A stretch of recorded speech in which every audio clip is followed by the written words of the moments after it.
Budget. ಈ budget ಬಗ್ಗೆ ನಾನು ಇವತ್ತು ಮಾತಾಡೋಕ್ಕೋಸ್ಕರ ನಾನು ನಿಮ್ಮ ಮುಂದೆ ಬಂದಿದ್ದೀನಿ.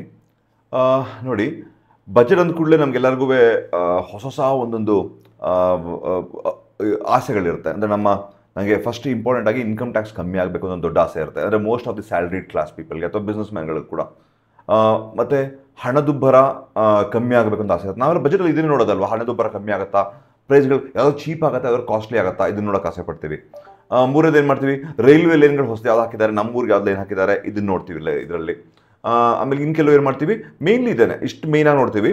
ಯೂಶ್ವಲಿ ಎಷ್ಟೊಂದು ನಾವು ಮತ್ತು ಯೋಜನೆಗಳು ಯಾವ ಯೋಜನೆ ಜಾಸ್ತಿ ಕೊಟ್ಟಿದ್ದಾರೆ ಅಂತ ಒಂದು ನೋಡ್ತೀವಿ. ಇದೊಂದು ಜನರಲಿ ಒಂದು ಪಬ್ಲಿಕ್ ನೋಡುವಂಥ ಕೆಲಸ. ಅದೇ ಸ್ವಲ್ಪ ಈಗ ಬುದ್ಧಿವಂತರಾಗಿ ಸ್ವಲ್ಪ ಈ ಬಜೆಟ್ನ ನೋಡೋಕೆ ಪ್ರಯತ್ನ ಪಡೋಣ. ಓಕೆನಾ, ಸ್ವಲ್ಪ ಕೆಲವು ಡೇಟಾ ಕೂಡ ತೋರಿಸ್ತೀನಿ ನಿಮ್ಮ ಮುಂದೆ. ಸ್ವಲ್ಪ ಬುದ್ಧಿವಂತಿಕೆಯಿಂದ ಈ ಬಜೆಟ್ನ ನೋಡೋಕೆ ಪ್ರಯತ್ನ ಪಡೋಣ. ಈ ಬಜೆಟಿಂದ ಬರೋದ್ರಿಂದ ನಮಗೆ ಏನು ಲಾಭ, ಯಾವ ಥರ ಲಾಭ ಆಗುತ್ತೆ ಅಂತ ಕೂಡ ಒಂದು ಅನಲೈಸ್ ಮಾಡೋಕ್ಕೆ ಪ್ರಯತ್ನ ಪಡೋಣ. ಸ್ವಲ್ಪ ಇಂಟೆಲಿಜೆನ್ಸ್ ಬೆಳೆಸ್ಕೊಳ್ಳೋಣ ನಮ್ಮದು. ಸೊ ಇನ್ಕಮ್ ಟ್ಯಾಕ್ಸ್ ಅನ್ನೋದು ಫಸ್ಟ್ ಅಲ್ವಾ. ಇವತ್ತಿನ ಒಂದು ಮೋದಿ ಸ್ಪೀಚ್ ನೋಡಿದ್ರೆ ನಿಮಗೆ ಮಿಡ್ಲ್ ಕ್ಲಾಸ್ ಮತ್ತು ಪುವರ್ ಕ್ಲಾಸ್ಗೆ ಲಕ್ಷ್ಮಿ ಜಾಸ್ತಿ ಒಲಿಲಿ ಅಂತ ಹೇಳಿದ್ದಾರೆ. ಸೊ ಅದರಿಂದ ಏನಾಗ್ಬೋದು, ನಮಗೆ ಇನ್ಕಮ್ ಟ್ಯಾಕ್ಸ್ ಅಂದರೆ ದುಡ್ಡು ಜಾಸ್ತಿ ಬರೋ ರೀತಿ ಮಾಡ್ಬೋದಾ, ಮಿಡ್ಲ್ ಕ್ಲಾಸ್ ಮತ್ತು ಪುವರ್ ಕ್ಲಾಸ್ಗೆ ಸ್ವಲ್ಪ ಜಾಸ್ತಿ ದುಡ್ಡು ಬರೋ ರೀತಿ ಮಾಡ್ಬೋದಾ, ಅಥವಾ ಕೆಲವು ವಸ್ತುಗಳನ್ನ ಚೀಪ್ ಮಾಡ್ಬೋದಾ, ಅವರು ಕಮ್ಮಿ ಮಾಡ್ಬೋದಾ, ಅದನ್ನು ಕೂಡ ನೋಡಬೇಕಾಗತ್ತೆ ಅಲ್ವಾ. ನೋಡಿ, ಇವತ್ತಿನ ಒಂದು ಬಜೆಟ್, ಈ ಬಜೆಟ್ ತುಂಬ ತುಂಬ ಕ್ರೂಷಿಯಲ್. ಯಾಕೆ? Multiple reasons. ಒಂದು, after 10 years Modi government first time majority ಇಲ್ಲ. ಅಂದರೆ ಫುಲ್ ಬಜೆಟಲ್ಲಿ ಹೇಳ್ತಿರೋದು ನಾನು. ಫುಲ್ ಬಜೆಟಲ್ಲಿ ಲಾಸ್ಟ್ ಟೈಮ್ ಮಾಡಿದ ಬಜೆಟ್ ಒಂದು ಇಂಟರಿಮ್ ಬಜೆಟ್ ಆಗಿತ್ತು. ಸೊ ಈ ಒಂದು ಬಜೆಟ್ ಒಂದು full budget, Modi government full majority ಇಲ್ಲದೆ ಇರುವಂತಹ ಒಂದು ಸಂದರ್ಭದಲ್ಲಿ ಚಂದ್ರಬಾಬು ನಾಯ್ಡು ಇವರು ಸಪೋರ್ಟ್ ತೊಗೊಂಡು ಒಂದು BJP ಗವರ್ಮೆಂಟ್ ಫಾರ್ಮ್ ಆಗಿದೆ.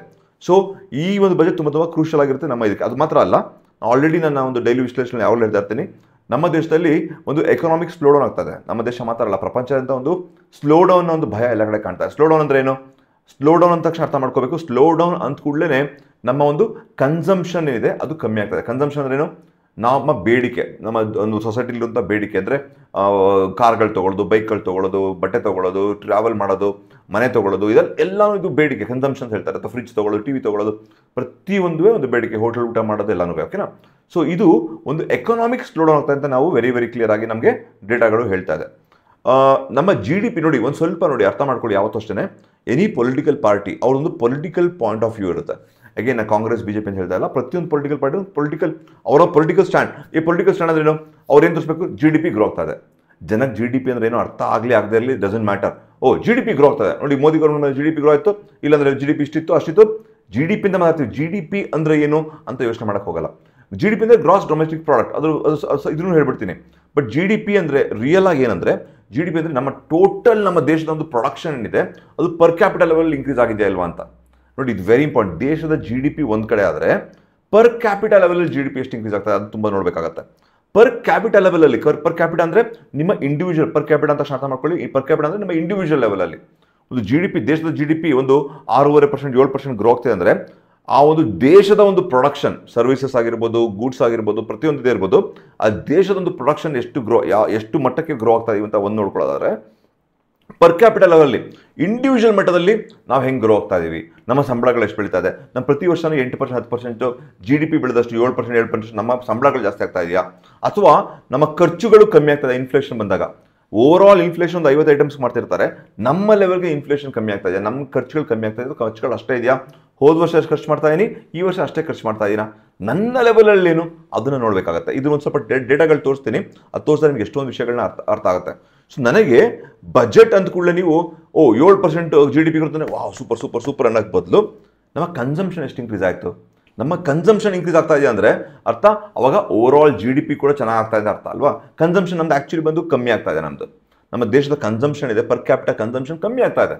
ಸೊ ಕಮ್ಮಿ ಯಾಕೆ ಆಗ್ತದೆ ಅಂತ ಯೋಚನೆ ಮಾಡ್ಬೇಕು. ಈಗ ಫಸ್ಟ್ ಕಮ್ಮಿ ಯಾಕೆ ಆಗ್ತಾ ಇದೆ ಅಂದರೆ, ನನಗೆ ಪ್ರಾಬಬ್ಲಿ ಸಂಬಳಗಳು ಕಮ್ಮಿ ಆಗ್ತಾ ಇದೆ, ಹಣದುಬ್ಬರ ಜಾಸ್ತಿ ಆಗ್ತಾ ಇದೆ, ಸಂಬಳ ಸಾಕಾಗ್ತಾ ಇಲ್ಲ ನನಗೆ, ಅದಕ್ಕೆ ನಾನು ಖರ್ಚು ಜಾಸ್ತಿ ಮಾಡ್ತಾ ಇದ್ದೀನಿ. ಅಥವಾ ನನಗೆ ಜಾಬ್ಗಳು ಇಲ್ಲದೆ ಇರ್ಬೋದು, ನನಗೆ ಕೆಲಸನೇ ಇಲ್ಲದೆ ಇರ್ಬೋದು, ಅಥವಾ ನನಗೆ ಕೆಲಸ ಇರಬಹುದು ಬಟ್ ಆ ಕೆಲಸ ಏನಾಗ್ತದೆ ನನಗೆ ಸಫಿಷಿಯೆಂಟ್ ದುಡ್ಡು ಕೊಡದೇ ಇರ್ಬೋದು. ಇವತ್ತಿನ ಎಕನಾಮಿಕ್ ಸರ್ವೆಲ್ ಅದೇ ಹೇಳ್ತಿದ್ದಾರೆ, ಕಂಪನಿಗಳು ಪ್ರಾಫಿಟಬಿಲಿಟಿ ಜಾಸ್ತಿ ಆಗ್ತಾ ಇದೆ, ಬಟ್ ಆದರೆ ವೇಜಸ್ ನಾರ್ಮಲೈಸ್ ಆಗ್ತಾ ಇದೆ ಅಂತ. ವೇಜಸ್ ಅಂದರೆ ತಮ್ಮ ಒಂದು ಸಂಬಳಗಳು ಅಷ್ಟೇ ಇದೆ, ಬಟ್ ಕಂಪನಿ ಪ್ರಾಫಿಟ್ ಮಾಡ್ತಾ ಇದೆ ಅಂತ ಹೇಳ್ತಿದ್ದಾರೆ. ಈಗ ಫಾರ್ ಎಕ್ಸಾಂಪಲ್ ಟಾಟಾ ಮೋಟರ್ಸ್ ಅನ್ಕೊಳ್ಳೋಣ, ಒಳ್ಳೆ ಪ್ರಾಫಿಟ್. ಈಗ 10 ಲಕ್ಷ ಕಾರ್ನ 20 ಲಕ್ಷ ಮಾರ್ಬಿಡ್ತದೆ ಸರಿಗೆ, ಬೇರೆ ರೀಸನ್ಸ್ಗೋಸ್ಕರ. ಅವರು ಪ್ರೊಡಕ್ಷನ್ ಕಾಸ್ಟ್ ಇನ್ಕ್ರೀಸ್ ಆಗಿದೆಯಲ್ಲೋ ಅದ್ರ ಬಗ್ಗೆ ಬೇರೆ ವಿಷಯ. ಆ ಸೆಮಿಕಂಡಕ್ಟರ್ ಒಂದು ವಿಷಯ ಇಟ್ಕೊಂಡು ಎಲ್ಲ ಕಾರ್ ಕಂಪ್ನಿಗಳು ಡಬಲ್ ಮಾಡಿಬಿಟ್ರು ರೇಟ್ಗಳನ್ನ. ಆದರೆ ಅಲ್ಲಿ ಕೆಲಸ ಮಾಡೋ ಎಂಪ್ಲಾಯಿಗಳಿಗೆ ಸಂಬಳ ಡಬಲ್ ಆಗಿದೆಯಾ, ಪ್ರಾಫಿಟಬಿಲಿಟಿ ಎಂಪ್ಲಾಯೀಸ್ ಹತ್ರ ಹೋಗ್ತಾ ಇದೆಯಾ? ಯಾಕೆ ಎಂಪ್ಲಾಯೀಸ್ ಹತ್ರ ಹೋಗಬೇಕು? ಅವರು ಎಂಪ್ಲಾಯೀಸ್ ಜಾಸ್ತಿ ಸಂಬಳ ಬಂದಾಗ ಅವ್ರು ಖರ್ಚು ಜಾಸ್ತಿ ಮಾಡ್ಬೋದು. ಸ್ವಲ್ಪ ಅರ್ಥ ಮಾಡ್ಕೊಳ್ಳಿ, ಇದೆಲ್ಲ ಸ್ವಲ್ಪ ಕಾನ್ಸೆಪ್ಟ್ ಅರ್ಥ ಮಾಡ್ಕೊಳ್ಳಿ. ಸೊ ಪ್ರಾಫಿಟಬಿಲಿಟಿ ಜಾಸ್ತಿ ಆಗ್ತದೆ, ಕನ್ಸಂಪ್ಷನ್ಸ್ ಅವ್ರದ್ದು ಕಮ್ಮಿ ಆಗ್ತದೆ. ಇದು ನಾನು ತುಂಬ ಫೋಕಸ್ ಆಗಿ ಕನ್ಸಂಪ್ಷನ್ ಇರ್ತದೆ ಅಂದರೆ ಇವತ್ತಿನ ಕೆಲವು ವಿಷಯಗಳನ್ನ ಅದರಲ್ಲೇ ಅದ್ರ ಬಗ್ಗೆ ತೋರಿಸ್ಬೇಕಂತ ನಂಗೆ ಇಷ್ಟ ಇರೋದು ಇವತ್ತಿನ ವಿಷಯದಲ್ಲಿ. ಸೊ ನನ್ನ ಪ್ರಕಾರ ನೀವು ಅಕಸ್ಮಾತ್ ಅಗೇನ್ ನಾನು ಫೈನಾನ್ಸ್ ಮಿನಿಸ್ಟರ್ ಆಗಿದ್ದರೆ, ನಾನು ಫೈನಾನ್ಸ್ ಮಿನಿಸ್ಟರ್ ಅಲ್ಲ, ತುಂಬ ಸಣ್ಣ ಮನುಷ್ಯ, ಆದರೆ ಫೈನಾನ್ಸ್ ಮಿನಿಸ್ಟರ್ ಆಗಿದ್ದರೆ ನಾನು ಏನು ಯೋಚನೆ ಮಾಡ್ತಂತೆ ಅಷ್ಟೇ ಹೇಳ್ತೀನಿ, ಕೇಳ್ಕೊಳ್ಳಿ. ನನಗೆ ನೋಡಿ, ಯಾವತ್ತೋ ಒಂದು ಮಾರ್ಕೆಟಲ್ಲಿ ಡಿಮಾಂಡ್ ಮತ್ತು ಸಪ್ಲೈ ಅಲ್ವಾ ಎರಡು ಇರಬೇಕು. ಡಿಮಾಂಡ್ ಸಪ್ಲೈ ಹೆಲ್ದಿ ಆಗಿದ್ರೆ ಒಂದು ಎಕಾನಮಿ ಗ್ರೋ ಆಗುತ್ತೆ. ಡಿಮಾಂಡ್ ಸಪ್ಲೈ ಅಲ್ವಾ, ಬೇಡಿಕೆ ಮತ್ತು ಪೂರೈಕೆ. ಸೊ ಈಗೇನಾಗ್ತಿದೆ ನಮ್ಮ ದೇಶದಲ್ಲಿ ಪೂರೈಕೆ ಕಡೆಗೆ ಜಾಸ್ತಿ ಹೋಲಿಕೆ ಆಗ್ತಾ ಇದೆ. ಅಂದರೆ ಸ್ಕಿಲ್ ಇಂಡಿಯಾ ಮತ್ತು manufacture India, made in India, make in India ಎಲ್ಲ ಪೂರೈಕೆ ಕಡೆಗೆ ಕಾನ್ಸಂಟ್ರೇಷನ್ ಜಾಸ್ತಿ ಇದೆ. ಬೇಡಿಕೆ ಇನ್ಕ್ರೀಸ್ ಮಾಡೋಕ್ಕೆ ಯಾವ ಸ್ಕೀಮ್ ನಮ್ಮ ದೇಶದಲ್ಲಿ ಬರ್ತಾ ಅಂತ ನನಗೆ ಅಷ್ಟೊಂದು ಚೆನ್ನಾಗಿ ಅರ್ಥ ಆಗ್ತಿಲ್ಲ. ಬೇಡಿಕೆ ಹೆಂಗೆ ಇನ್ಕ್ರೀಸ್ ಆಗುತ್ತೆ? ಜನ ಹತ್ರ ದುಡ್ಡು ಬಂದಾಗ. ಸ್ವಲ್ಪ ಅರ್ಥ ಮಾಡ್ಕೊಳ್ಳಿ. ಒಂದು ಸಿನಾರಿಯೋ ಹೇಳ್ತೀನಿ. ಈಗ ಫಾರ್ ಎಕ್ಸಾಂಪಲ್, ಈಗ ಒಬ್ಬ ಸರಾಸರಿ ಮನುಷ್ಯ ಒಂದು ಸ್ವಲ್ಪ ಇನ್ಕಮ್ ಟ್ಯಾಕ್ಸ್ ಕಟ್ತಿರ್ತಾರೆ ಅಂತ ಅನ್ಕೊಳ್ಳೋಣ, ಆಯಿತಾ. ಕೆಲವರು 30% ಕಟ್ತಾರೆ, ಕೆಲವರು 10% ಕಟ್ತಾರೆ, ಕೆಲವರು 5% ಕಟ್ತಾರೆ, ಒಟ್ಟು ಇನ್ಕಮ್ ಟ್ಯಾಕ್ಸ್ ಕಟ್ತಿರ್ತಾರೆ ಅಂತ ಅನ್ಕೊಳ್ಳೋಣ. ಈಗ ಆ ದುಡ್ಡು ಇನ್ಕಮ್ ಟ್ಯಾಕ್ಸ್ನ ನಾನು ಅಬಾಲಿಷ್ ಮಾಡ್ಬಿಟ್ಟೆ ಅನ್ಕೊಳ್ಳೋಣ. ಅಂದರೆ ನಮ್ಮ ದೇಶದಲ್ಲಿ ಇನ್ಕಮ್ ಟ್ಯಾಕ್ಸೇ ಇಲ್ಲ ಅಂತ ಅನ್ಕೊಂಬೋಣ. ಅದಾಮೇಲೆ ನೋಡೋಣ. ಇನ್ಕಮ್ ಟ್ಯಾಕ್ಸೇ ಇಲ್ಲ ಅಂತ ಅನ್ಕೊಂಬೋಣ.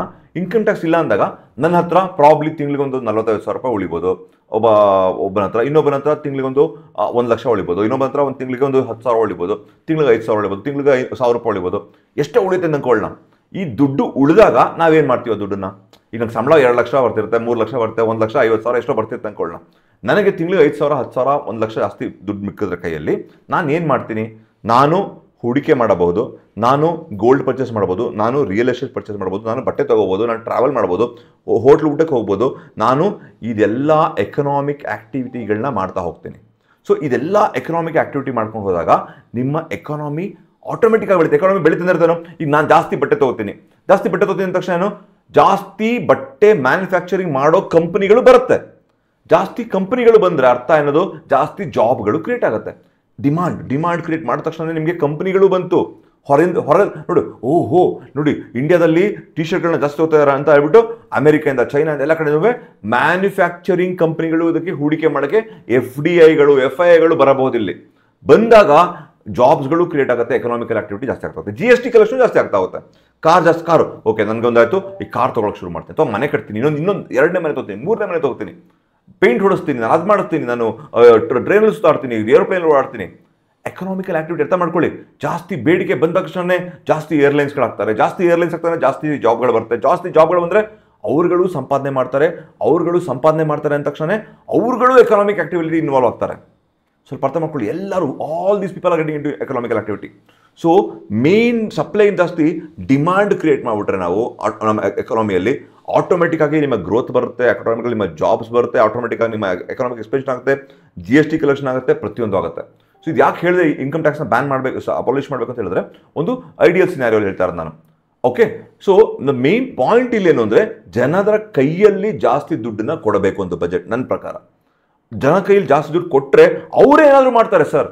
ಸ್ಟಾಕ್ ಮಾರ್ಕೆಟಲ್ಲಿ ಇನ್ವೆಸ್ಟ್ ಮಾಡ್ಬೋದು. ಅವರು ಸ್ಟಾಕ್ ಮಾರ್ಕೆಟಲ್ಲಿ ಇನ್ವೆಸ್ಟ್ ಮಾಡಿದ್ರೆ ಅದು ಕಂಪನಿಗೆ ಹೋಗುತ್ತೆ ಫೈನಲಿ ಅಲ್ವಾ. ಅಥವಾ ಅವರು ಗೋಲ್ಡ್ ಪರ್ಚೇಸ್ ಮಾಡ್ಬೋದು, ಅಥವಾ ಅವರು ಏನಾದರೂ ಒಂದು ಕೆಲಸ ಮಾಡ್ತಾರೆ ಅಲ್ವಾ. ಏನೊಂದು ಓಕೆ ಅರ್ಥ ಮಾಡ್ಕೊಳ್ಳಿ. ನೀವು ಬ್ಯಾಂಕಲ್ಲಿ ಹೋಗಿ FD ಹಾಕ್ಬೋದು. ಅವರು ಬ್ಯಾಂಕಲ್ಲಿ FD ಹಾಕಿದ್ರೆ ಅರ್ಥ ಆಯಿತು.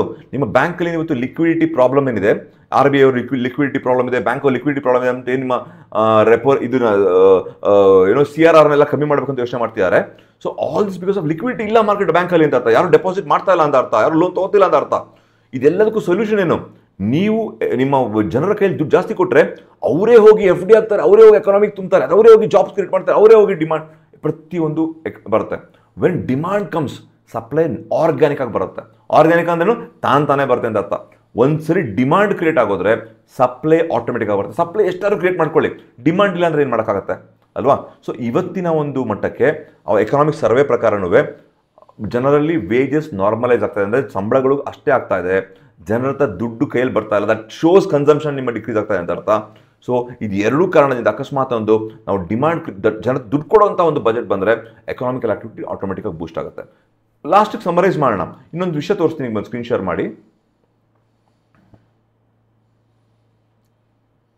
ಇದು ಒಂದು MPCE ಅಂದರೆ ಎಷ್ಟು ಪರ್ ಕ್ಯಾಪಿಟಾ ಕನ್ಸಂಪ್ಷನ್ ಇದು ಆಯ್ತಾ, ಮಂತ್ಲಿ ಪರ್ ಕ್ಯಾಪಿಟಾ ಕನ್ಸಂಪ್ಷನ್ ಅಂತ ಹೇಳ್ತಾರೆ. MPC ಇದೊಂದು ಗೌರ್ಮೆಂಟ್ ಡೇಟಾನ ಇದು. ಇದರಲ್ಲಿ ನೋಡಿ ಇದು 2011 ಕನ್ಸಂಪ್ಷನ್ ಡೇಟಾ. ಇದು 2000 ಪರ್ ಕ್ಯಾಪಿಟಾ ಅಂದರೆ ಪರ್ ಹೌಸ್ ಹೋಲ್ಡ್, ಪರ್ ಮನೆಯಲ್ಲಿ, ಒಂದು ಮನೆಯಲ್ಲಿ. ಇದು 2023-24 ಒಂದು ಕನ್ಸಂಪ್ಷನ್ ಡೇಟಾ. ಏನು ಹೇಳ್ತಿದೆ, ಟಾಪ್ 5% ಸರಾಸರಿ, ಅರ್ಥ ಮಾಡ್ಕೊಳ್ಳಿ, ಪ್ರತಿಯೊಂದು ಮನೆ ಇಷ್ಟೇ ಮಾಡ್ತಾರೆ, ಸ್ವಲ್ಪ ಜಾಸ್ತಿ ಮಾಡೋದು ಕಮ್ಮಿ ಮಾಡೋದು, ಸರಾಸರಿ ಟಾಪ್ 5% ನಮ್ಮ ದೇಶದಲ್ಲಿರೋ ಟಾಪ್ 5% ಅವರು 10,282 2011 ಖರ್ಚು ಮಾಡ್ತಾ ಇದ್ರು. 2023 ಅವರ ಒಂದು ಎಕ್ಸ್ಪೆನ್ಸಸ್ ಡಬಲ್ ಆಗಿದೆ, 20,310. ನೋಡಿ, ಡಬಲ್ ಅಂತ ನೋಡೋಕ್ಕಿಂತ 10,000 ರೂಪಾಯಿಗಳು ಜಾಸ್ತಿ ಅಂತ ನೋಡ್ಬೇಕು ಇಲ್ಲಿ. ಅರ್ಥ ಮಾಡ್ಕೊಳ್ಳಿ, 10,000 ರೂಪಾಯಿಗಳು ಜಾಸ್ತಿ ಆಗಿದೆ ಈ ಪಾಯಿಂಟಲ್ಲಿ. 5 to 10% ಅವರು ಆಲ್ಮೋಸ್ಟ್ 5,350 ಇದೆ. ನೋಡಿ, ಟಾಪ್ 5 to 10% ಅವ್ರಿಗೂ ಆಲ್ಮೋಸ್ಟ್ ಅರ್ಧ ಆಗೋಯ್ತು ಅವರ ಒಂದು ಕನ್ಸಂಪ್ಷನ್ ಅರ್ಧ ಆಗೋಯ್ತು. ಇಲ್ಲೂ ಅಷ್ಟೇ ನೋಡಿ, ಆಲ್ಮೋಸ್ಟ್ ಅರ್ಧ ಆಗೋಯ್ತು 2023 ಸ್ವಲ್ಪ ಇನ್ಕ್ರೀಸ್ ಆಗ್ತಾ ಇದೆ. ಇದೇ ಹೇಳ್ತಿರೋದು ಎಕ್ಸ್ಪ್ಯಾಂಡಿಂಗ್ ಮಿಡಲ್ ಕ್ಲಾಸ್ ಅಂತ ಹೇಳ್ತಾರಲ್ಲ, ಅಂದರೆ ಈ ಮಿಡಲ್ ಕ್ಲಾಸ್ ಸ್ವಲ್ಪ ಇಂಪ್ರೂವ್ ಆಗ್ತಾ ಇದೆ. ಈ ಟಾಪ್ 5% ಅನ್ನೋದು ರಿಚ್ ಕ್ಲಾಸ್ ಅಂತ ಅಂದ್ಕೊಂಡ್ರೆ, ಈ 5 to 10, 10 to 20, 20 to 30, 30 to 40 ಇದೆಲ್ಲನೂ ಒಂದು middle class to upper middle class ಅಂತ ಅನ್ಕೋಬಹುದು. ಈ middle class to upper middle class ನೋಡಿ, ಇಲ್ಲಿ ಟಾಪ್ 5 ಇದು ಕಂಪೇರ್ ಮಾಡಿದಾಗ ಆಲ್ಮೋಸ್ಟ್ ಡಬಲ್ ಇದೆ. ಇಲ್ಲಿ ಡಬಲ್ ಇಲ್ಲ, ಸ್ವಲ್ಪ ಒಂದು 60%. ಸೊ ಎಕ್ಸ್ಪ್ಯಾಂಡ್ ಆಗ್ತಾ ಇದೆ ಸ್ವಲ್ಪ ಮಟ್ಟಿಗೆ ಅಂತ ಅನ್ಕೋಬಹುದು. ಅದಕ್ಕೆ ನೀವು ನೋಡ್ಬೋದು, ನಮ್ಮ ಎಕಾನಮಿಯಲ್ಲಿ ಲಾಸ್ಟ್ 10 yearsಲ್ಲಿ 10 to 15 yearsಲ್ಲಿ ಒಂದು ಎಕನಾಮಿಕ್ ಬೂಮ್ ಕೂಡ ಕಂಡಿರೋದು ಅಲ್ವಾ. ನಾವು ಒಂದು GDP 5th largest economy, 4th largest economy in the world. ಇದೆಲ್ಲ ಯಾಕೆ ಆಗ್ತಿದೆ ಅಂದರೆ, ಈ ಒಂದು ಎಕ್ಸ್ಪ್ಯಾಂಡಿಂಗ್ ಮಿಡಲ್ ಕ್ಲಾಸ್ ಏನಿದೆ, ಸ್ವಲ್ಪ ಖರ್ಚನ್ನ ಸ್ವಲ್ಪ ಜಾಸ್ತಿ ಮಾಡ್ತಾ ಇದ್ದಾರೆ ಅಂತ ಅನ್ಕೋಬಹುದು. ಬಟ್ ಸ್ಟಿಲ್ ಸ್ವಲ್ಪ ನೋಡ್ಕೊಳ್ಳಿ, ಇಲ್ಲಿ ಈ ಟಾಪ್ 30% ನೋಡ್ಕೊಳ್ಳಿ, ಟಾಪ್ 30-20% ನೋಡ್ಕೊಳ್ಳಿ.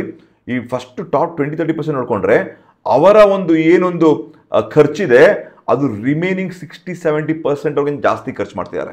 ಟೋಟಲಲ್ಲಿ ಹೇಳ್ತಿರೋದು ನಾನು, ಟೋಟಲಲ್ಲಿ ನೋಡಿ, ಟೋಟಲಲ್ಲಿ ಅಂದರೆ ಇದಿಷ್ಟು ಏನು ಖರ್ಚು ಮಾಡ್ತಿದ್ದಾರೆ ಇಲ್ಲಿ ಟಾಪ್ 30-40%, ಇವರಿಷ್ಟನ್ನ ಟೋಟಲ್ ಮಾಡಿಕೊಂಡು ರಿಮೈನಿಂಗ್ 60% ಟೋಟಲ್ ಮಾಡಿಕೊಂಡ್ರೆ ಈ ಬಾಟಮ್ ಏನಿದೆ, middle class, lower middle class, poor class, ಇವರೆಷ್ಟು ಖರ್ಚು ಮಾಡ್ತಿದ್ದಾರೆ ಅದಕ್ಕಿಂತ ಜಾಸ್ತಿ ಟಾಪ್ 30% ಅವ್ರು ಖರ್ಚು ಮಾಡ್ತಿದ್ದಾರೆ. ಇದು ಇನ್ನೊಂದು ತುಂಬ ಒಂದು ಸ್ಟಾರ್ಟ್ಲಿಂಗ್ ವಿಷಯ ಅಲ್ವಾ. ಸ್ಟಾರ್ಟ್ಲಿಂಗ್ ವಿಷಯ ಇದು, ಸ್ಟಾರ್ಟ್ಲಿಂಗ್ ಅಂತ ತುಂಬ ಅಚ್ಚರಿ ಪಡುವಂಥ ವಿಷಯ. ಅದರ ಅರ್ಥ ಈಗ ಎರಡು ಥರ ಯೋಚನೆ ಮಾಡೋಣ. ಒಂದು, ಈಗ ಅಕಸ್ಮಾತ್ ನೀವು ಕಮೆಂಟ್ ಮಾಡಿ ತಿಳಿಸ್ಬೇಕು ಇದನ್ನು, ನೀವೊಬ್ಬರು ಬಿಸ್ನೆಸ್ ಮ್ಯಾನ್ ಅಂತ ಅಂದ್ಕೊಳ್ಳೋಣ. ನೀವು ಬಿಸ್ನೆಸ್ ಮ್ಯಾನ್ ಆದರೆ ನೀವು ಈ ಟಾಪ್ 5-10% ಅವ್ರಿಗೆ ಬೇಕಾದ ವಸ್ತುಗಳನ್ನ ತಯಾರು ಮಾಡ್ತೀರಾ, ಅಥವಾ ಇನ್ ರಿಮೈನಿಂಗ್ 78% ಇದಾರಲ್ಲ ಅವ್ರಿಗೋಸ್ಕರ ತಯಾರು ಮಾಡ್ತೀರಾ ನೀವು? ಸ್ವಲ್ಪ ಬಿಸ್ನೆಸ್ ಮ್ಯಾನ್ ತಗೊಂಡ್ರೆ ಯೋಚನೆ ಮಾಡಿ. ಇಲ್ಲಿ ನೋಡಿ, ಈ ಟಾಪ್ 20-30% ಅವರು ಅಷ್ಟು ಹಣ ಖರ್ಚು ಮಾಡ್ತಿದ್ದಾರೆ. ಎಷ್ಟು ಖರ್ಚು ಮಾಡ್ತಿದ್ದಾರೆ? ಈ ರಿಮೈನಿಂಗ್ 70-80% ಜಾಸ್ತಿ ಖರ್ಚು ಮಾಡ್ತಿದ್ದಾರೆ. ಆಯ್ತಾ? ಅಷ್ಟು ಜನ ಸೇರ್ಕೊಂಡು ಇಷ್ಟು ಖರ್ಚು ಮಾಡ್ತಿದ್ದಾರೆ, ಬಟ್ ಇಷ್ಟೇ ಜನ ಇಷ್ಟು ಖರ್ಚು ಮಾಡ್ತಿದ್ದಾರೆ. ಸೊ ನೀವು ಬಿಸ್ನೆಸ್ ಮ್ಯಾನ್ ಆಗಿ ಯಾರಿಗೆ ನೀವು ಹಣ ಕೊಡ್ತೀರಾ, ಯಾವಾಗ ಕೇಟರ್ ಮಾಡ್ತೀರಾ? ಅದನ್ನು ಸ್ವಲ್ಪ ಯೋಚನೆ ಮಾಡಿ ಹೇಳಿ. ಯಾಕೆ ಹೇಳ್ತೀನಿ ಅಂತಲೂ ಹೇಳ್ತೀನಿ 2 ನಿಮಿಷದಲ್ಲಿ. ಈ ಟಾಪ್ ಲೋವರ್ ಪರ್ಸೆಂಟೇಜ್ ಇವಾಗಿನ ವಿಷಯ ಅಲ್ಲ, ಈ ಕರೆಂಟ್ ಇದರಲ್ಲಿ ನೋಡ್ಕೊಂಬನ್ನಿ, ಕರೆಂಟ್ ಇದರಲ್ಲಿ ಟೋಟಲ್ ನೋಡ್ಕೊಂಬನ್ನಿ. ಈ ಕರೆಂಟಲ್ಲೂ ಅಷ್ಟೇ ಈ ಲೋವರ್ ಬಾಟಮ್ ಅವರು ತುಂಬ ಕಮ್ಮಿ ಖರ್ಚು ಮಾಡ್ತಿದ್ದಾರೆ. ಯಾಕೆ ಕಮ್ಮಿ ಖರ್ಚು ಮಾಡ್ತಿದ್ದಾರೆ? ಅವ್ರ ಹತ್ರ ಹಣನೇ ಕಮ್ಮಿ ಇದೆ, ಅವ್ರ ಕೈಯಲ್ಲಿ ಹಣನೇ ಕಮ್ಮಿ ಇರೋದ್ರಿಂದ ಪಾಪ ಖರ್ಚು ಕಮ್ಮಿ ಮಾಡ್ತಿದ್ದಾರೆ. ಸೊ ನಮ್ಮ ದೇಶದ ಪೊಟೆನ್ಷಿಯಲ್ ಅರ್ಥ ಮಾಡ್ಕೊಳ್ಳಿ. ನಮ್ಮ ದೇಶದ ಪೊಟೆನ್ಷಿಯಲ್ ಎಷ್ಟು ದೊಡ್ಡ ಒಂದು ಪಾಪ್ಯುಲೇಷನ್ ಇದೆ ಅಂದರೆ, ಆ ದೊಡ್ಡ ಪಾಪ್ಯುಲೇಷನ್ ಖರ್ಚು ಕಮ್ಮಿ ಮಾಡ್ತಿದ್ದಾರೆ. ಈ ಸಣ್ಣ ಪಾಪ್ಯುಲೇಷನ್ ಇದೆ, ಅವ್ರು ಖರ್ಚು ಜಾಸ್ತಿ ಮಾಡ್ತಿದ್ದಾರೆ. ಸೊ ಈ ಕಂಪ್ನಿಗಳು ಕೂಡ ಏನು ಇನ್ವೆಸ್ಟ್ ಮಾಡ್ತಿದೆ, ದೇ ಆರ್ ಲುಕಿಂಗ್ ಟು ಪ್ರೀಮಿಯರೈಸೇಷನ್ ಅಂತ ಹೇಳ್ತಾರೆ. ಪ್ರೀಮಿಯರೈಸೇಷನ್ ಅಂದರೆ ಈ ಜನಕ್ಕೆ ಮಾತ್ರ ಕ್ಯಾಟರ್ ಮಾಡಿದ್ರೆ ಜಾಸ್ತಿ ಲಾಭ ಬರುತ್ತೆ ಅಂತ ಗೊತ್ತು ಅವ್ರಿಗೆ. ಇವರೇ ದುಡ್ಡು ಖರ್ಚು ಮಾಡೋದಂಗೆ ಗೊತ್ತು, ಇವರಲ್ಲಿ ಎಲ್ಲ ಏನು ಪ್ರಯೋಜನ ಇಲ್ಲ, ನನಗೆ ನನ್ನ ಬಿಸ್ನೆಸ್ಗೆ ಪ್ರಯೋಜನ ಇಲ್ಲ ಅಂತ ಗೊತ್ತು. ಸೊ ಅದಕ್ಕೆ ಮ್ಯಾಕ್ಸಿಮಮ್ FDI ಅಥವಾ ಮ್ಯಾಕ್ಸಿಮಮ್ ಕಂಪ್ನಿಗಳು ಹೈ ಮಾರ್ಜಿನ್ ಕಂಪ್ನಿ ತೊಗೊಳ್ಳೋಂಥವ್ರಲ್ಲ ಇವ್ರಿಗೆ ಮಾತ್ರ ಕಾನ್ಸಂಟ್ರೇಷನ್ ಮಾಡಕ್ಕೆ ಬರ್ತಿದ್ದಾರೆ. ಅರ್ಥ, ನಮ್ಮ ಬಿಗ್ ಪೊಟೆನ್ಷಿಯಲ್ ಏನಿದೆ, ದೊಡ್ಡ ಒಂದು ಚಂಕ್ ಆಫ್ ಪೀಪಲ್ ಏನಿದ್ದಾರೆ, ಅವರು ನಮ್ಮ ಎಕನಾಮಿಕಲ್ ಆಕ್ಟಿವಿಟಿಯಲ್ಲಿ ಅಷ್ಟು ದೊಡ್ಡ ವಿಷಯಕ್ಕೆ ಅವರು ಪಾರ್ಟಿಸಿಪೇಟ್ ಮಾಡ್ತಾ ಇಲ್ಲ. ಯಾಕೆ ಪಾರ್ಟಿಸಿಪೇಟ್ ಮಾಡ್ತಾ ಇಲ್ಲ? ಬಿಕಾಸ್ ಅವ್ರ ಕೈಯಲ್ಲಿ ಕಾಸಿಲ್ಲ ಅಂತ.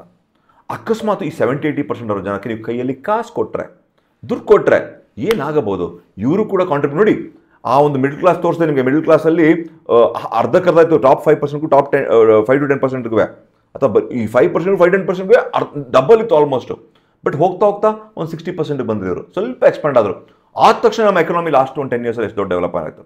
ಸೊ ಈ ರೀತಿ ಅಕಸ್ಮಾತ್ ನಮ್ಮ ಒಂದು ಕೆಳಗಿನ ಮಟ್ಟದ ಜನಕ್ಕೆ ಸ್ವಲ್ಪ ಒಂದು ಬೂಸ್ಟ್ ಕೊಟ್ಟರೆ, ಫ್ರೀ ಬೀಸ್ ಅಲ್ಲ, ಅರ್ಥ ಮಾಡ್ಕೊಳ್ಳಿ, ಫ್ರೀಯಾಗಿ ಕೊಡಬಾರ್ದೇನುವೆ, ಅವ್ರ ಕೈಯಲ್ಲಿ ದುಡ್ಡು ಕೊಡಬೇಕು. ಹೆಂಗೆ ಡಿಫ್ರೆನ್ಸ್ ಏನು? ಫ್ರೀ ಕೊಟ್ಟರೆ ಅರ್ಥ ಇದು ಯಾರ್ದೋ ಕಷ್ಟ, ಯಾರೋ ಕೆಲಸ ಮಾಡ್ತಿದ್ದಾರೆ, ಈಗ ಫ್ರೀಯಾಗಿ ಬಂದು ಕೈಯಲ್ಲಿ ಕಾಸು ಕೊಡ್ತಿದ್ದಾರೆ, ಫ್ರೀಯಾಗಿ ಇದು ಕೊಡ್ತಿದ್ದಾರೆ ಅಂದ ತಕ್ಷಣ ಅವ್ರ ಕೈಯಲ್ಲಿ ಅದು ಉಳ್ದಂಗೆ ಅಲ್ಲ, ಅದು ಅಲ್ವಾ? ಅವ್ರ ಎಕನಾಮಿಕಲ್ ಆಕ್ಟಿವಿಟಿಲಿ ಪಾರ್ಟಿಸಿಪೇಟ್ ಮಾಡ್ತಾ ಇಲ್ಲ. ಅವ್ರನ್ನ ಎಕನಾಮಿಕಲ್ ಆಕ್ಟಿವಿಟಿಲಿ ಪಾರ್ಟಿಸಿಪೇಟು ಮಾಡಿಸ್ಬೇಕು. ಹೆಂಗೆ? ಅವ್ರ ಹತ್ರ ಕೆಲಸನೂ ಮಾಡಿಸ್ಬೇಕು, ಅವ್ರ ಹತ್ರ ಜಾಬು ಮಾಡ್ಬೇಕು, ಅವ್ರು ಜಾಬ್ ಕ್ರಿಯೇಟ್ ಮಾಡ್ಬೇಕು. ಹೆಂಗೆ ಜಾಬ್ ಕ್ರಿಯೇಟ್ ಮಾಡ್ತೀರಾ? By giving more money to everyone. ನೋಡಿ, ಈ ಮೇಲಿನ ಪಂಗದವರು ಅಷ್ಟೊಂದು ಖರ್ಚು ಮಾಡ್ತಿದ್ದಾರೆ ಅಂದರೆ ಅವ್ರ ಹತ್ರ ಇನ್ನೂ ಜಾಸ್ತಿ ಖರ್ಚು ಮಾಡೋಕ್ಕೆ ಕ್ಯಾಪಬಿಲಿಟಿ ಕೊಟ್ಟರೆ ಈ higher middle class, upper middle class ಅವ್ರಿಗೆ ಸ್ವಲ್ಪ ಅರ್ಥ ಮಾಡ್ಕೊಳ್ಳಿ. ನಿಮ್ಮ ಎಕನಾಮಿ, ನಾನು ಇಂಡಿವಿಜುವಲ್ ಸರ್ ಸಾವುಕಾರನ ಆಗಬೇಕಾ, ಬಡವನ ಆಗಬೇಕಾ, ಆ ಮಟ್ಟಕ್ಕೆ ನಾನು ಹೇಳ್ತಾ ಇಲ್ಲ. ನಾನು ಟೋಟಲ್ ಎಕನಾಮಿ ಬಗ್ಗೆ ಮಾತಾಡ್ತಾ ಇದ್ದೀನಿ, ಓವರ್ ಆಲ್ ಎಕನಾಮಿ ಬಗ್ಗೆ ಮಾತಾಡ್ತಾ ಇದ್ದೀನಿ, ದೇಶದ ಬಗ್ಗೆ ಮಾತಾಡ್ತಾ ಇದ್ದೀನಿ. ಸೊ ಹಂಗೆ ಮಾಡ್ಬೇಕಾದ್ರೆ ಈ ಜಾಸ್ತಿ ಸ್ಪೆಂಡ್ ಮಾಡೋರು ಯಾರು? ಈ ತುಂಬ ಟಾಪ್ 5%, ಟಾಪ್ 3%, ಟಾಪ್ 1%, ಅಂಬಾನಿ ಎಲ್ಲ ಬಿಟ್ಬಿಡೋಣ ಈಗ ಸದ್ಯಕ್ಕೆ. ಅವ್ರೆಲ್ಲ ಔಟ್ಲೈಯರ್ಸ್ ಅನ್ಕೊಳ್ಳೋಣ. ಅವ್ರಿಗೆ ಎಷ್ಟು ಖರ್ಚು ಮಾಡಿದ್ರು ದುಡ್ಡು ಕಮ್ಮಿ ಆಗಲ್ಲ ಅಲ್ವಾ? ಆ ಥರದವ್ರನ್ನ ಬಿಟ್ಬಿಡೋಣ. ಈಗ ಒಂದು ಅಪ್ಪರ್ ಮಿಡಲ್ ಕ್ಲಾಸ್ ಅನ್ಕೊಳ್ಳೋಣ. ಈಗ ಒಬ್ಬನಿಗೆ 2 ಲಕ್ಷ ರೂಪಾಯಿ ಸಂಬಳ ಬರ್ತಾ ಇರುತ್ತೆ, ಒಬ್ಬನಿಗೆ 3 ಲಕ್ಷ ರೂಪಾಯಿ ಸಂಬಳ ಬರ್ತಾ ಇರುತ್ತೆ. ಅಪ್ಪರ್ ಮಿಡಲ್ ಕ್ಲಾಸ್ ಅನ್ಕೊಳ್ಳೋಣ ಅವ್ರನ್ನೆಲ್ಲರೂ. ಆ 2 ಲಕ್ಷ 3 ಲಕ್ಷ ಸಂಬಳ ಯಾರು ಬರ್ತಾ ಇರುತ್ತೆ, ಅಂಥವ್ನಿಗೆ ಇನ್ನೂ ಸ್ವಲ್ಪ ಜಾಸ್ತಿ ದುಡ್ಡು ಉಳಿಸಿದ್ರೆ ಅವರೆಲ್ಲರೂ ನಂಗೆ ಗೊತ್ತಿರೋಂಗೆ ತಿಂಗಳಿಗೆ 50-60 ಸಾವಿರ ರೂಪಾಯಿ. ಈಗ ಒಬ್ಬ 2 ಲಕ್ಷ ರೂಪಾಯಿ ಅವ್ನ ಕೈಯಲ್ಲಿ ಹಣ ಬರ್ತಿ ಅಂತ ಹೇಳಿದ್ರೆ, ಅವ್ನ ಕೈಗೆ ಹಣ ಸಿಕ್ತಿ ಅಂತ ಹೇಳಿದ್ರೆ, 2 ಲಕ್ಷ ರೂಪಾಯಿ ಟೇಕ್ ಹೋಮ್ ಸ್ಯಾಲ್ರಿ ಇದ್ದರೆ ನಂಗೆ ಗೊತ್ತಿರೋಂಗೆ ತಿಂಗಳಿಗೆ ಅವನು 50-60 ಸಾವಿರ ರೂಪಾಯಿ ಇನ್ಕಮ್ ಟ್ಯಾಕ್ಸ್ ಕಟ್ತಿರ್ತಾನೆ. 1.5 ಲಕ್ಷ ಕೈಗೆ ಬರೋನು ಅವನು 45 ಸಾವಿರ ಇನ್ಕಮ್ ಟ್ಯಾಕ್ಸ್ ಕಟ್ತಿರ್ತಾನೆ. 1 ಲಕ್ಷ ಸಂಪಾದನೆ ಅವನು 30-40 ಸಾವಿರ ಇನ್ಕಮ್ ಟ್ಯಾಕ್ಸ್ ಕಟ್ತಿರ್ತಾನೆ. ಸೊ ಈ ಕ್ಯಾಟಗರಿ ಅಕಸ್ಮಾತ್ ಜಾಸ್ತಿ ದುಡ್ಡು ಕೊಟ್ಟರೆ ಅವರೇ ಹೈಯೆಸ್ಟ್ ಪರ್ಚೇಸ್ ಮಾಡೋದು ನಮ್ಮ ದೇಶದಲ್ಲಿ, ಅವರೇ ಹೈಯೆಸ್ಟ್ ಸೇವಿಂಗ್ಸ್ ಮಾಡೋದು, ಅವರೇ ಹೈಯೆಸ್ಟ್ ಇನ್ವೆಸ್ಟ್ಮೆಂಟ್ ಮಾಡೋದು, ಅವರೇ ಹೈಯೆಸ್ಟ್ ಎಲ್ಲ ಥರ ಮಾಡೋದು. ಸೊ ಇವ್ರುಗಳು ಕೈ ಜಾಸ್ತಿ ದುಡ್ಡು ಕೊಟ್ಟರೆ ಎಕನಾಮಿ ಇನ್ನೂ ಬೋಣಾಗುತ್ತೆ. ಅಷ್ಟು ಮಾತ್ರ ಅಲ್ಲ, ಈ ಲೋವರ್ ಮಿಡಲ್ ಕ್ಲಾಸ್ ಇವ್ರಿಗೂ ಜಾಸ್ತಿ ಸೇವಿಂಗ್ಸ್ ಕೊಟ್ಟರೆ ಅವರು ಕೂಡ ಸೇವಿಂಗ್ಸ್ ಮಾಡೋದ್ರಲ್ಲಿ ಅಥವಾ ಹೂಡಿಕೆ ಮಾಡೋದ್ರಲ್ಲಿ, ನಿಮ್ಮ ಲಿಕ್ವಿಡಿಟಿ ಕ್ರಿಯೇಟ್ ಮಾಡೋದ್ರಲ್ಲಿ ಅವರು ಹೆಲ್ಪ್ ಮಾಡ್ತಾರೆ. ಅದೊಂದು ಡೇಟಾ ಆಯಿತು. ಇನ್ನೊಂದು ಡೇಟಾ ಒಂದು ತೋರಿಸ್ತೀನಿ, ಇಂಟ್ರೆಸ್ಟಿಂಗ್ ಡೇಟಾ ಒಂದು. ಇದೊಂದು ಅರ್ಬನ್ ರೂರಲ್ ಕಂಪ್ಯಾರಿಸನ್ ನೋಡ್ತಾ ಇದ್ದೆ ನಾನು. ಅರ್ಬನ್ ರೂರಲ್ ಕಂಪ್ಯಾರಿಸನ್ ನೋಡ್ಬೋದು. ಇಲ್ಲಿ ನಮ್ಮ ಇದು ಟಾಪ್ 10% ಅರ್ಬನ್ನಲ್ಲಿ, ಆಯಿತಾ, ಟಾಪ್ 10% ರೂರಲಲ್ಲಿ, ಆಯಿತಾ. ಇದರಲ್ಲಿ ನೋಡ್ಬೋದು ನೀವು. ಅಲ್ಲಿ ಇದರಲ್ಲೂ ಕೂಡ ನೀವು ಪ್ಯಾರಿಟಿ ನೋಡಿ, ಪ್ಯಾರಿಟಿ ಅಂದರೆ ಕಂಪ್ಯಾರಿಸನ್ ನೋಡಿ. ರೂರಲಲ್ಲಿ ಟಾಪ್ 10% ಅವರು ಬರೀ 8,533 ಖರ್ಚು ಮಾಡ್ತಿದ್ದಾರೆ. ಅದೇ ಅರ್ಬನಲ್ಲಿ 16,564 ಖರ್ಚು ಮಾಡ್ತಿದ್ದಾರೆ. ನಮ್ಮ ದೇಶದಲ್ಲಿ ರೂರಲ್ ಪಾಪ್ಯುಲೇಷನ್ ತುಂಬ ದೊಡ್ಡ ಪಾಪ್ಯುಲೇಷನ್, ಅದರಲ್ಲಿ ಟಾಪ್ 10% ಅವರು ಖರ್ಚು ಮಾಡ್ತಿರೋದು ಬರೀ 8,533. ಅರ್ಬನ್ ಅವರು 16,564 ಖರ್ಚು ಮಾಡ್ತಿದ್ದಾರೆ. ಅಂದರೆ ಇವರು ಹೈಯರ್ ಸ್ಪೆಂಡ್ ಮಾಡ್ತಿದ್ದಾರೆ. ಈ rural consumption is very very very low. ಇದನ್ನ ಹೆಂಗೆ ಇಂಪ್ರೂವ್ ಮಾಡ್ಬೋದು ರೂರಲ್ ಕನ್ಸಂಪ್ಷನ್ನ?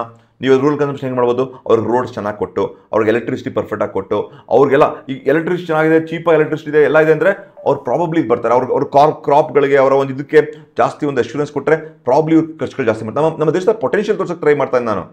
ಈ ಡೇಟಾ ಯಾಕೆ ತೋರಿಸ್ತಾ ಇದೀನಿ ಅಂದರೆ ನಮ್ಮ ದೇಶದಲ್ಲಿ ಎಂಥ ಪೊಟೆನ್ಷಿಯಲ್ ಅಡಗಿದೆ, ಆ ಪೊಟೆನ್ಷಿಯಲ್ ನಾವು ಯೂಸೇ ಮಾಡ್ತಿಲ್ಲ ಅಂತ ಹೇಳ್ತಿರೋದನ್ನು. ಇವು top 10% urban, top 10% rural, but ಖರ್ಚು ಮಾಡೋದು ಅರ್ಧಕ್ಕರ್ಧ ಅಷ್ಟೇ ಅವ್ರು ಮಾಡ್ತಿರೋದು. ಸೊ ನಮ್ಮ ದೇಶದಲ್ಲಿ ಪೊಟೆನ್ಷಿಯಲ್ ಅಂದರೆ ಎಲ್ಲಿ ಅಡಗಿದೆ? ಒಂದು ಪ್ಯಾರಿಟಿ ಅಂದರೆ ಡಿಫ್ರೆನ್ಸ್ ಆಫ್ ಪ್ಯಾರಿಟಿ ಅಂದರೆ ಇವ್ರು ತುಂಬ ಜಾಸ್ತಿ ಖರ್ಚು ಮಾಡ್ತಿದ್ದಾರೆ ಟಾಪ್ 10%, ಇವರು ತುಂಬ ಕಮ್ಮಿ ಖರ್ಚು ಮಾಡ್ತಿದ್ದಾರೆ. ಇವ್ರು ಜಾಸ್ತಿ ಖರ್ಚು ಮಾಡೋಕ್ಕೆ ಹೆಂಗೆ ಮಾಡ್ಬೋದು?